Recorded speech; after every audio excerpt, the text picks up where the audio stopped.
Hello, everyone.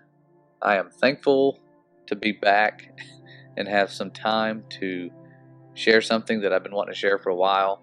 I had originally wanted to share a social experiment, but have had no way to tie it into anything because it's kind of random, I'm aware, but it's the most important social experiment ever done. It's groundbreaking. It's an older one, it's been around for several decades, but it has to do with division. How you can divide a group of individuals in a matter of seconds that were once loving, caring individuals and make them hate each other, fight each other, and discriminate, and have certain individuals feel better than others while others are on the bottom. It's all about divide and conquer. I talk about that a lot, and this video is going to cover some really cool things that some of you may have already known. I have never really looked into race in the Bible. I'm going to share the social experiment towards the end, but I want to look at some racial verses that in English don't really look the way they did back in the Greek and the Hebrew. So I wanted to share this. Many of you who are biblical scholars and have looked into the race issue have probably seen this. Me personally, I never really thought that the color of the skin of people in the Bible was that big of a deal. I know that it definitely probably doesn't look like the mainstream images we see, but if the color of the Messiah makes you love him less, your heart's probably in the wrong place to begin with. But I want to go ahead and start for the sake of time and share the verse that really brought all of this to my attention in the first place and led to some really cool findings that I did not expect to find. And some people have done some digging and helped, tie all this together. And I'm thankful for that. I'll leave some sources in the description for you to kind of explore their research as well. But it all started for me here in the book of Acts. I was looking at chapter 8, verse 37, where it talks about this man who Philip had been led to of the Spirit, or led by an angel, I think it says in the King James Version, to go and minister to. And this guy was reading the book of Isaiah. It says he was from Ethiopia. It gives us a little description of where he's from, and you can kind of make some judgments as to what he looked like based on where he's from. But nothing too groundbreaking there. And what I was interested in when reading this was who he said the Messiah was before he got baptized, because the man wanted to be baptized, and Philip said, well, as long as you believe in your heart, and he says here that I believe that Jesus Christ is the Son of God, and then he goes on to get baptized.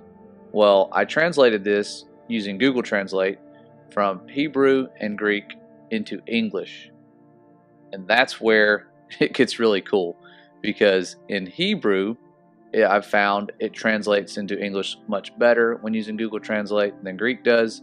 But here's what it says in Hebrew. And it says here, "You can be baptized here," replied Philip, "if you believe in your whole heart." And the Negro answered, that's what I thought was crazy when it said that. And the Negro answered, "I believe with all my heart that Jesus Christ is the Son of God." I thought, why is the word Negro used here? Because that's a modern day terminology that came about in the 1700s or so, not something the Hebrews would have been saying. But either way, I wanted to look to the Greek, see if it said the same thing. Sure enough, in talking about that man, it says the same word. And for those of you who don't know the origin of this word, I want to show you a little bit about it, because of course in the English language the N-word is an ethnic slur, typically directed at black people. The word originated in the 1700s as an adaptation of the Spanish negro, a descendant of the Latin adjective niger. And that's actually a place in Africa. There's a place in Africa called Niger, and that is somehow turned into a racial slur, but the original meaning of Niger just meant black, rich, or wisdom hungry. So in Hebrew, it wouldn't have said the Negro, they would have been saying the black man, and right out, just putting out in the open that this man was black. And so I went on to other translations to see what they said, or other versions of the Bible, and the NIV, which is a little shady if you do some research into how they changed certain verses completely. and I went to read Acts chapter 8 in its entirety, and I noticed that chapter 37 is missing completely. They took it out.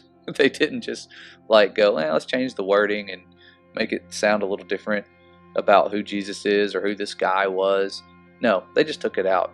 It doesn't even exist. So when you go to, BibleGateway.com, look at chapter 8 of Acts. See if it's there. It's not. And even in their printed Bibles, it's not there as well, from what I have found. So that's a little shady. Don't know what the motivation was there, if it had to do with this last phrase here, or when they were looking into the Hebrew and the Greek and saw that it called him a black man. That changed anything? I don't know. I'm not trying to race bait there or anything. I really don't know what the motivation was. But further on in the book of Acts, something really cool, and I want to credit an online source that brought this to my attention because I had never made this connection, but this is beautiful because you have here in the book of Acts a brief description of these early heroes of the Bible, and it doesn't say much about them other than what it says here in 13 chapter 1, where it says, "Now there were in the church that was at Antioch certain prophets and teachers, as Barnabas and Simeon that was called Niger, and Lucius of Cyrene." And many scholars are assuming that these two people are both from Cyrene, because it says, "and Lucius of Cyrene." So it just depends on how you say it and how you word it, but you can make the assumption that they're from the same place.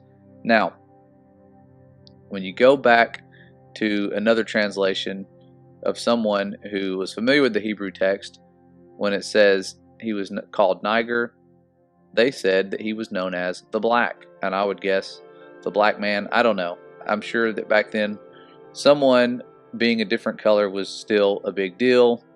I don't know why they would call him that.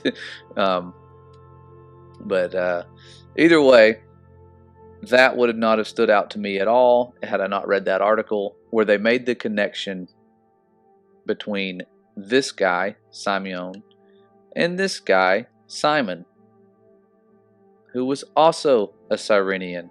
And if you don't know where Cyrene is, it's a place in Africa. It's actually above Niger. It's the place we were talking about earlier.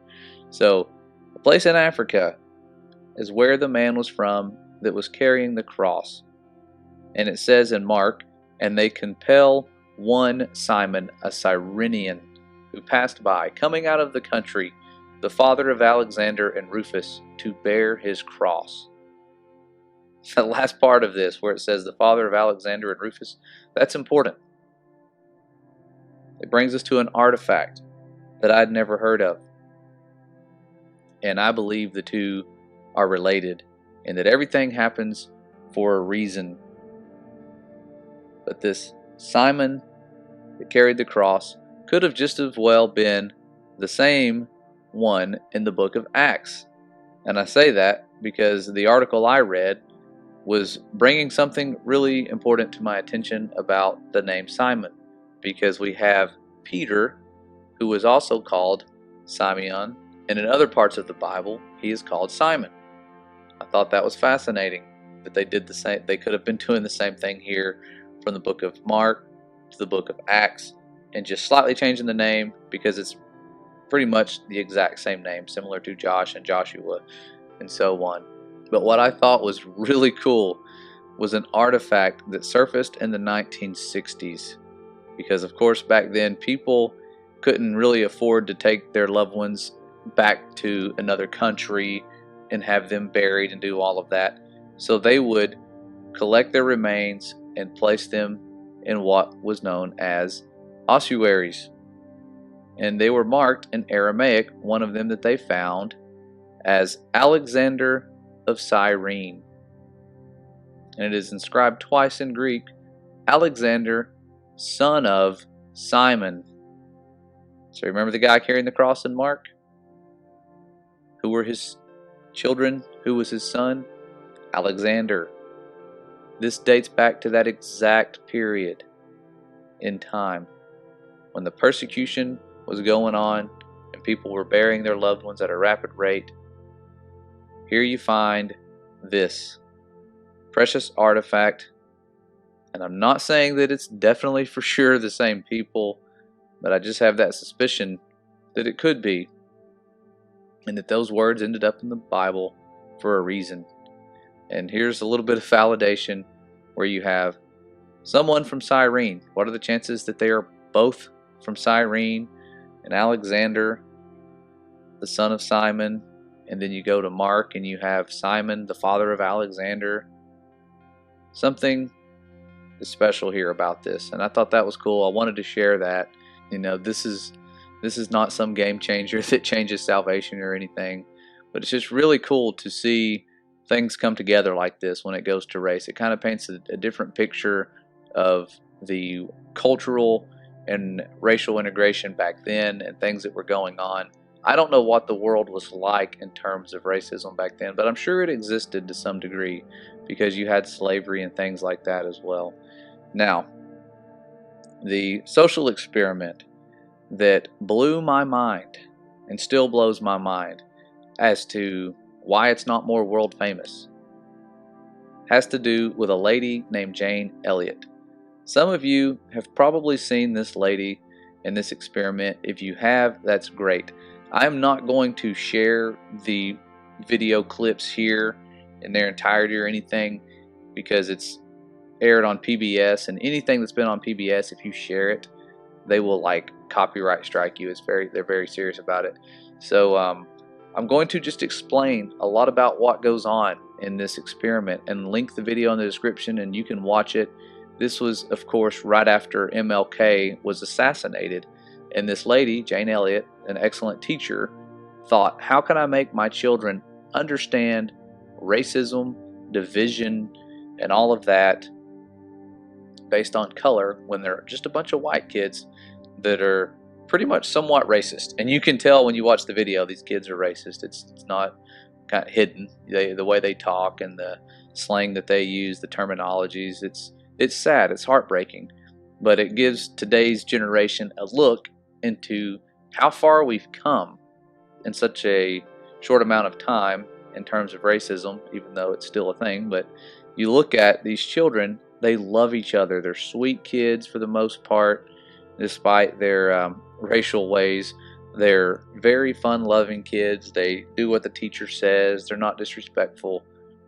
But she had a genius idea to show these kids that they can discriminate against each other and do the same things that they're doing towards other races with each other by using eye color. She had about half of her kids with blue eyes and the other half were brown eyes. She says, we're going to do an experiment, and it has to do with eye color. And this was right after she talks about racism and stuff with the kids. And she says, blue-eyed people are better than brown-eyed people. And you can look at these children. I want you to watch this video. You'll see the blue-eyed people sit up taller. The brown-eyed people slump down, because she begins feeding them these lines that brown-eyed people are dumber than blue-eyed. And she uses examples like so-and-so forgot to do this or whatever. She kind of goes into some examples. And before long, the word brown eyes becomes an insult to these children. And you'll have to see what happens in the video as they go to recess and as they try to play together. What were once friends that morning become enemies because of their eye color. The brown-eyed people were not allowed to use the water fountain. They had to use a drinking cup. They didn't get seconds at lunch. All these things. You'll watch them perform when they do little flashcard tests and all these different things they're doing that they normally do. You'll watch their performance drop. Their confidence drop. They are just different people altogether. And this just took a matter of minutes of one person telling them something about themselves. The blue-eyed people thought they were kings and queens. It was a shift that you have never seen in such a short amount of time with individuals. And the next day, Jane Elliott comes in and says, guys, you know what? I was kidding. The brown-eyed people are actually smarter than blue-eyed people. So we're going to reverse the roles. and you watch again the posture change. The brown-eyed people set up, the blue-eyed people slump down, and they interview these children afterwards and talk to them because they eventually reunite. It's a good ending and ties everything together with kind of how racism is today. And it's a really beautiful experiment, even though it is a lot for these kids to go through, and nowadays you'd probably get in trouble for doing this. I think it's something that many children need to experience, honestly. But this documentary is called A Class Divided, and it's something I have no clue why it just has this many views. Oh, look at that. There's that number again. Darn the luck. But this video, I mean, it's emotional. It'll probably tear you up, make you cry. They actually bring these children back together in the 80s when they're older and let them talk about this and how it changed their lives. And I thought it was very cool to see how they were different than everyone else because they had lived this and experienced this in this little small town in Iowa, somewhere where the world was just kind of closed off to them. They were segregated from all of the other different races. They really only knew their race. They only saw that other than on TV. So it's really cool to see how you can unite these people with different races based on a social experiment and change their lives that way. And the reason I'm doing this is, again, to help people unite and not be divided by anything like race or politics. Anything like that is just set in place to divide us. Where we're going, there is no race. And it's like what the Messiah said, "For whosoever shall do the will of my Father which is in heaven, the same is my brother and sister and mother." We're all a part of the same family, and where we're going, there really is no race. So don't get caught up in all of that. This video is not a race baiting video to divide or anything. I just wanted to share this because some of you have never seen this, and there are those of you who have probably thought, wow, this is old news. Why did I just sit through this? I don't apologize. I just wanted to bring this to light to those of you who haven't seen it, because I find this very fascinating and definitely, like I said before, one of the most important social experiments ever in terms of how it shows us how easy it is for the enemy to divide us. Very easy, especially when we're young. Youth plays a very big part in the indoctrination process of the enemy. So I thank you guys for tuning in. We've had a lot going on. The office is now finished. I am currently speaking to you from the office that you all have helped us build. This will be a place of fellowship, and I am so thankful for it. It's been a lot of hard work, but it's a major blessing, and I thank you guys for your continued support. I'll give you a better update on everything and set up some meetups in the near future where we can meet here locally as well as where we're going next for vacation. Not traveling too far. It'll still be in the U.S., but definitely want to unite us in case they do go through with their policy change of deleting those who are not commercially viable. We're definitely in that category. Since the shadow ban, we get a few subscribers a day, and I am so thankful for you all that find us. And it's something that, even though it's not what it used to be, it is a great blessing to have those of you join us in these last days. You guys are a beloved creation of the Most High, and I'm so thankful that you were sent this direction. I will see you very soon.